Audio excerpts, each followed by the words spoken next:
प्यारे साथियों नमस्कार। मैं कौशिक नौगाई आपके अपने YouTube channel no confusion sir में एक बार फिर आपका स्वागत करता हूँ। मैं लगातार आपके सामने ख़ास तौर पे जो इंग्लिश लैंग्वेज है इससे रिलेटेड ढेर सारे अलग अलग प्रकार के टॉपिक आपको डालता रहता हूँ। आज साथियों मैं ये एक नया टॉपिक है आपका जो है तो टेंस फॉर्म के ही अंदर, लेकिन मोस्टली जो है कम ही लोग उसको मोस्टली करते भी हैं और ज़्यादातर लोगों का उसकी तरफ ध्यान जो है जाता भी नहीं है।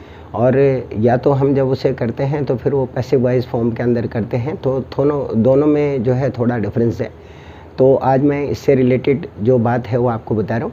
ये भी आपका टेंस के हिसाब से चलता है। आपको पता ही है कि टेंस के बारे में A to Z जितने भी टॉपिक्स होते हैं वो सब मैंने आपको ऑलरेडी दे रखे हैं।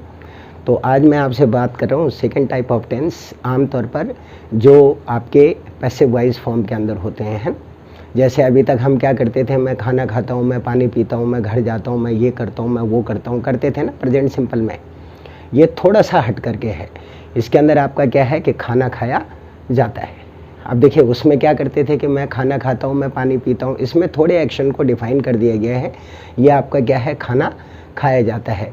तो जब भी हम इसको कन्वर्ट करते हैं आपका किसके अंदर, ट्रांसलेशन के अंदर, तो साथियों जब भी आपके पास होता है खाना खाया जाता है या पानी पिया जाता है या कपड़े धोए जाते हैं या कार चलाई जाती है या पतंग उड़ाई जाती है या झाड़ू लगाया जाता है या पत्र लिखा जाता है, तो तब हम क्या करते हैं कि इसके अंदर as a helping verb use करते हैं इज, एम और आर का।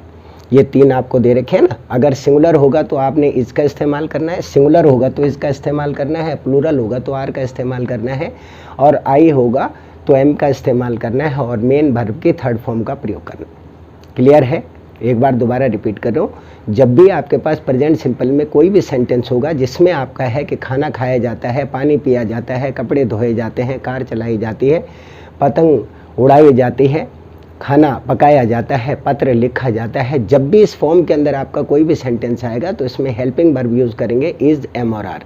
अगर सिंगुलर है तो इज लगाएंगे, प्लूरल है तो आर लगाएंगे, आई है तो एम लगाएंगे, और साथियों जो मेन वर्ब है उसकी थर्ड फॉर्म का इस्तेमाल होगा। जैसे एग्जांपल है कि खाना खाया जाता है तो the food is eaten. Understand? The food is eaten.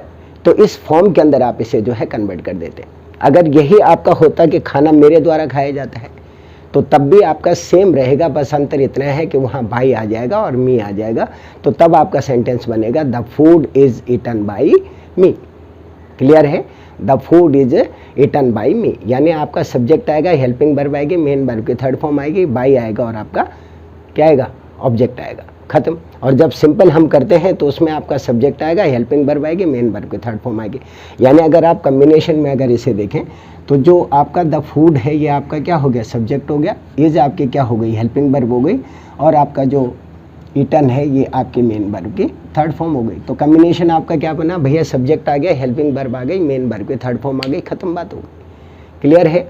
अगर यही आपका होता कि खाना मेरे द्वारा खाया जाता है तो तब आपका कुछ नहीं होगा, सारा एज इट इज होगा जो ऊपर वाले में था। अंतर क्या है कि आपका जो है बाई लग जाएगा प्लस आपका क्या लग जाएगा, ऑब्जेक्ट लग जाएगा। तो आपका ये क्या हो गया, ये सब्जेक्ट हो गया, ये आपकी हेल्पिंग वर्ब हो गई, ये आपकी मेन वर्ब की थर्ड फॉर्म हो गई, उसके बाद आपका बाई हो गया और ऑब्जेक्ट हो गया। तो ये आपका हो गया the food is eaten by me. Clear है? नंबर दूसरा आपका प्रेजेंट कॉन्टिन्यूअस है। इसमें है खाना खाया जा रहा है। अभी तक हम क्या करते थे, मैं खाना खा रहा हूँ, मैं पानी पी रहा हूँ, मैं घर जा रहा हूँ, मैं कपड़े धो रहा हूँ, मैं पत्र लिख रहा हूँ, मैं कार चला रहा हूँ, मैं पतंग उड़ा रहा हूँ, है ना, मैं खाना पका रहा हूँ, यही होता था ना। अभी थोड़ा हट करके है, इसमें क्या है, खाना खाया जा रहा है। तो हेल्पिंग वर्ब यूज़ करेंगे आप इज बीइंग, एम बीइंग और आर बीइंग। अगर सिंगुलर है तो इज बीइंग है, प्लूरल है तो आर बीइंग है, आई है तो एम बीइंग है, मेन वर्ब की थर्ड फॉर्म है। तो ये आपका होगा the food is being eaten. क्या होगा, the food is being eaten. तो आपका क्या बना, पहले आपका सब्जेक्ट आया, उसके बाद आपकी हेल्पिंग वर्ब आई, उसके बाद आपकी मेन वर्ब की थर्ड फॉर्म आई। क्लियर है? यानी सबसे पहले आपका क्या होगा, सब्जेक्ट आएगा, उसके बाद आपकी हेल्पिंग वर्ब आएगी, फिर मेन वर्ब की थर्ड फॉर्म आएगी, और उसके बाद आपका ऑब्जेक्ट आएगा। तो ये आपका हो गया the food is being eaten, यानी खाना खाया जा रहा है। और अगर साथियों ये होता कि खाना मेरे द्वारा खाया जा रहा है तो सेम ऐसे होता जो पीछे वाले में था। तो तब आपका होता the food is being eaten by me. तब आपका क्या होता, the food is being eaten by me. तो अंतर क्या है कि जब आपका है खाना खाया जा रहा है तो the food is being eaten, और अगर होता खाना मेरे द्वारा खाया जा रहा है तो the food is being eaten by me. तो इसमें आपका सब्जेक्ट लग गया, हेल्पिंग वर्ब लग गई, मेन वर्ब की थर्ड फॉर्म हो गई और ऑब्जेक्ट हो गया। क्लियर है? और जब बाई लग जाएगा तो आपका सब्जेक्ट हो जाएगा, हेल्पिंग वर्ब हो जाएगी, मेन वर्ब की थर्ड फॉर्म हो जाएगी, बाई हो जाएगा और आपका ऑब्जेक्ट हो जाएगा। क्लियर है? अगर यही सेंटेंस आपका किस में हो, प्रेजेंट परफेक्ट में हो, तो इसमें हेल्पिंग वर्ब चेंज होगी, वो लगेगा हैज बीन और हैव बीन। अगर आपका सिंगुलर है तो हैज बीन लगाएंगे, प्लूरल है तो हैव बीन लगाएंगे, मेन वर्ब के थर्ड फॉर्म का यूज़ होगा। और साथियों दो एक्सेप्शनल केस होते हैं हमारे पास, एक आपका आई होता है, यानी एक्सेप्शनल केसेस में दो होते हैं, एक आपका आई होता है और दूसरा आपका यू होता है। एक आई होता है और दूसरा आपका यू होता है। तो इन दोनों के अंदर हमेशा ही जो प्लूरल की आपकी हेल्पिंग वर्ब है उसका इस्तेमाल होता है। यानी जब भी आप आई के बारे में बात करेंगे या यू के बारे में बात करेंगे तो तब आप प्लूरल हेल्पिंग वर्ब का इस्तेमाल करते हैं। जैसे एक एग्जांपल यहाँ पर है कि खाना पहले ही खाया जा चुका है, तो the food has been already eaten, यानी हेल्पिंग वर्ब में आपने क्या लगाया, हैज़ बीन और हैव बीन। अगर सिंगुलर है तो हैज़ बीन लगाएंगे, प्लूरल है तो हैव बीन लगाएंगे, मेन वर्ब के थर्ड फॉर्म का इस्तेमाल होगा। क्लियर है? और अगर ये होता कि खाना पहले ही मेरे द्वारा खाया जा चुका है, the food has been already eaten by me, यानी सब कुछ वही होगा जो अभी पहले में था, अंतर इतना है बाई और मी लग जाएगा। दोबारा रिपीट कर रहा हूँ, अगर आप इसको प्रेजेंट परफेक्ट में चेंज करते हैं तो हैज़ बीन और हैव बीन हेल्पिंग वर्ब लगेगी, अगर सिंगुलर है तो हैज़ बीन, प्लूरल है तो हैव बीन, मेन वर्ब की थर्ड फॉर्म।